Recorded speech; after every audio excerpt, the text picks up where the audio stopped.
Tristen Sion and Sy'veon Wilkerson are both recruiting heavy for JSU. Let's talk about it after the bumper. Stay tuned.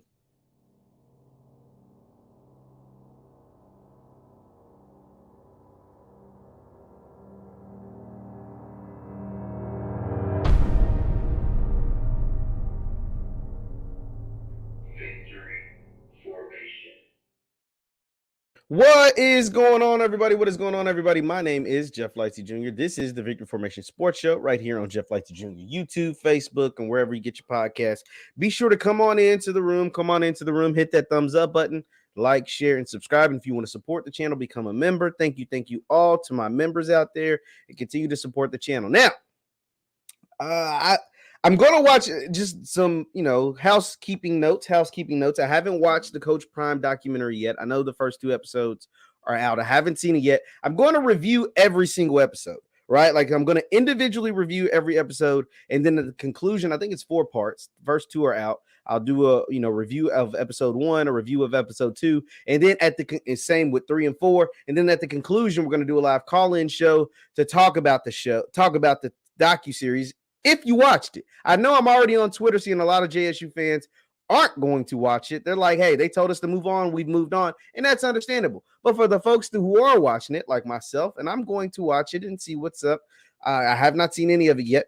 And we're going to, talk about it. I'll let you call in, chime in, do whatever you need to do. Now, today, though, I'm here to talk about the recruiting, the heavy recruiting that is going on by Sy'veon Wilkerson, running back, 1,000-yard rusher at Jackson State, who said he's coming back, and new incoming freshman who hasn't even touched pavement at 1400 Lynch Street, and Tristen Sion, who was also doing some heavy recruiting.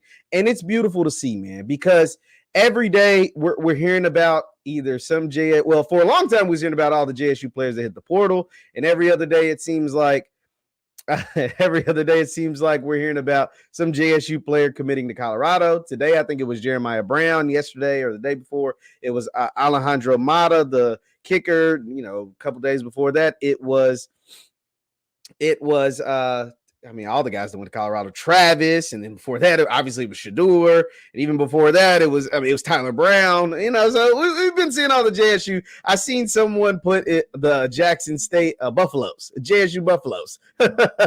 So that's funny, but I want to show you some of the work that some of the players who are staying and or going to be on next year's roster is doing in the name of Jackson State, in the name of Coach T.C. Taylor, in the name of Coach O, who's out there putting in a lot of work. And this is just some of the tweets. If you go on Twitter and check Sy'veon Wilkerson's timeline, Sy'veon's putting in that work. A North Carolina Central, an All-American type offensive lineman in Corey Bullock, who was a beast in the Celebration Bowl. If you watched, he was a beast. He's a real all-MEAC type of player, really, really good player. They put it out there that he's hitting the transfer portal. Sy'veon, come on to the Jack. He's recruiting Corey Bullock. But, you can just scroll through his timeline. You can scroll through his timeline and see. You see a defensive lineman transfer, JUCO transfer on number 2 ranked defensive tackle in JUCO. Says he'll be in Jackson on January 4th.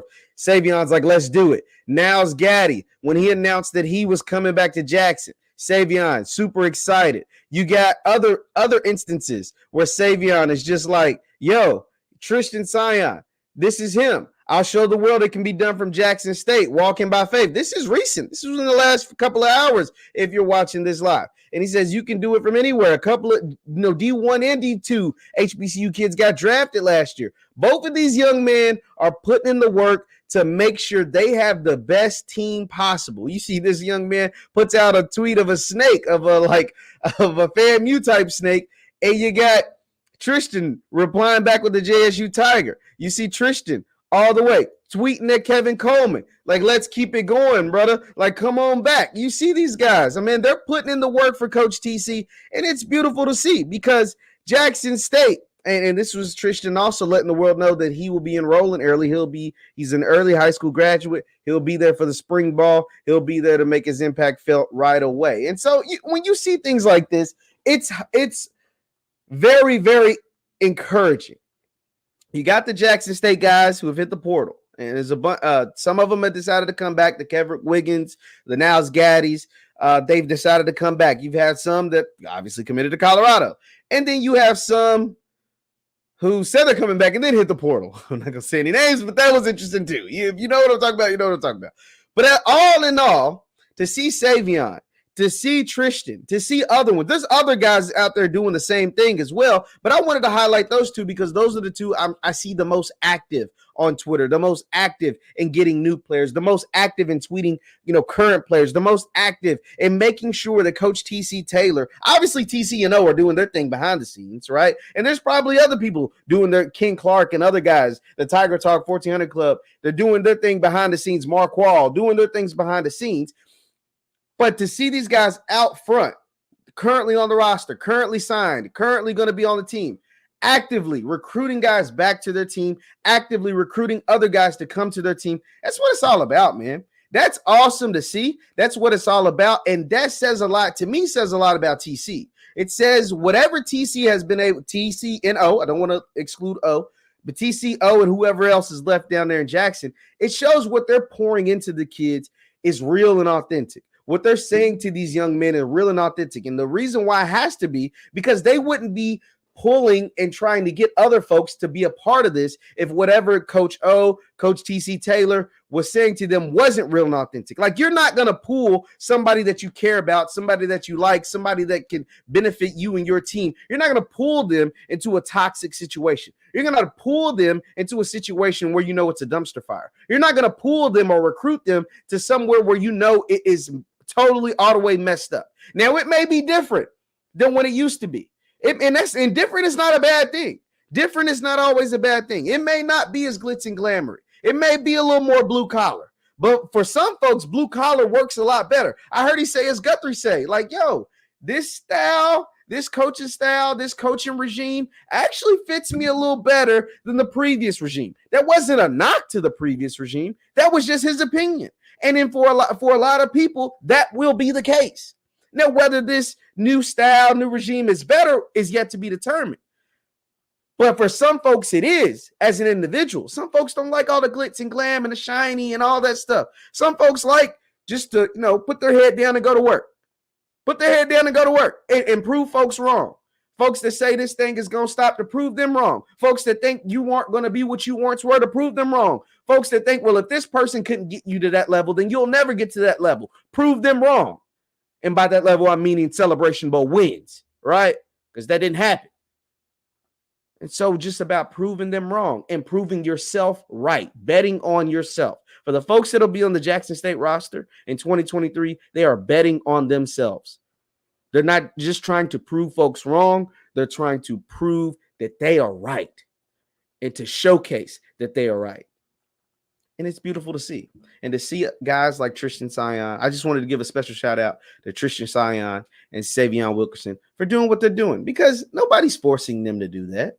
Nobody told Sy'veon to go out and put out those tweets to the different kids out there. Nobody's paying Tristen to put out these tweets to the different kids that are out there and to get them to join their team. And I seen Kevrick Wiggins do the same thing. He's tweeted one of his old high school buddies like, hey, let's bring him down to Jack. Hey, I got some more work. Jalen Hughes tweeting out, hey, I got some more work to do as far as one of the guys that he was trying to recruit got an offer from like Penn State. He's like, hey, we got some more work to do, but we're going to make this happen. That's beautiful, man. It's beautiful to see. It's beautiful to see, and it says a lot about those young men. It says a whole lot about those young men, and it says a whole lot about Coach TC Taylor and what those young men believe can happen under his regime, him and Coach O and the rest of the guys down there at Jackson. It's great to see, man. It's great to see. Hit that thumbs up button. Hit that thumbs up button. Also, we got some big stuff happening next week. Hopefully we got some heavy hitters that'll come through the channel over the next week or so going into the new year. 2023 is going to be a big year for all of us, guys.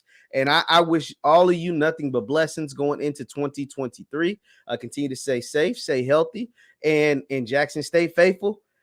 It's some great things. It's some great things coming through the SWAC, man. Ed Reed's a Bethune-Cookman.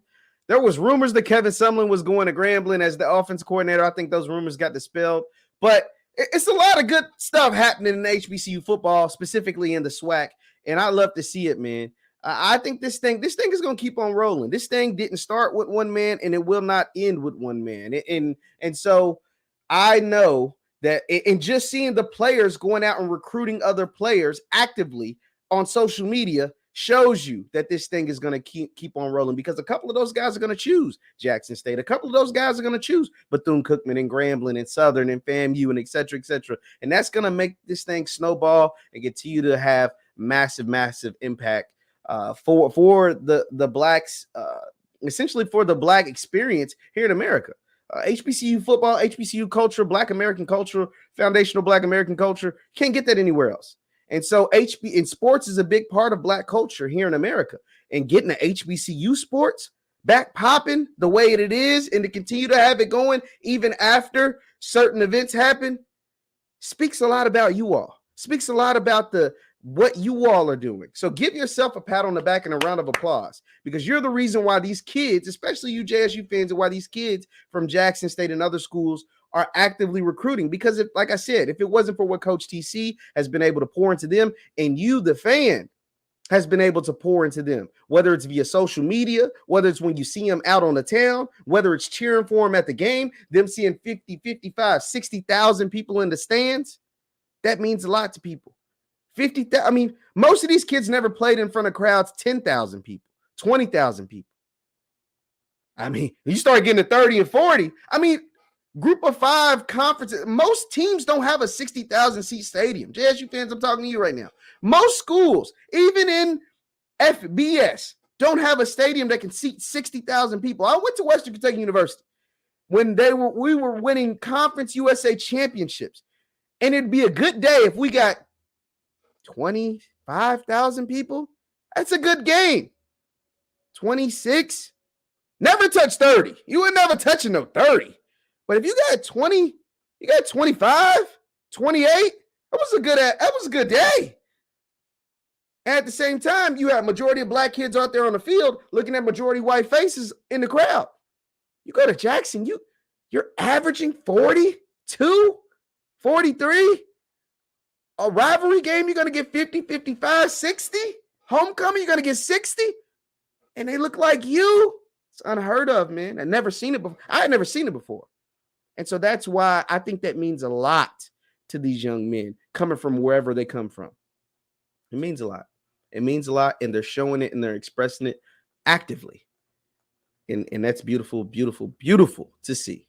Once again, my name is Jeff Lightsy Jr. This is the Victory Formation Sports Show right here on Jeff Lightsy Jr. YouTube, Facebook, and wherever you get your podcasts. You can follow me on Instagram and Twitter and TikTok at JLightsy7, Instagram, Twitter, and TikTok at JLightsy7. Also, for the Facebook folks, it's Jeff Lightsy Sports. Go ahead and hit that thumbs up button before you get out of here. Thank you guys so much. Continue to like, share, and subscribe to videos. And if you want to support the channel and everything that I do, go ahead and become a member of the channel. Thank you guys so much. I love you all, and I will see you next time. Peace.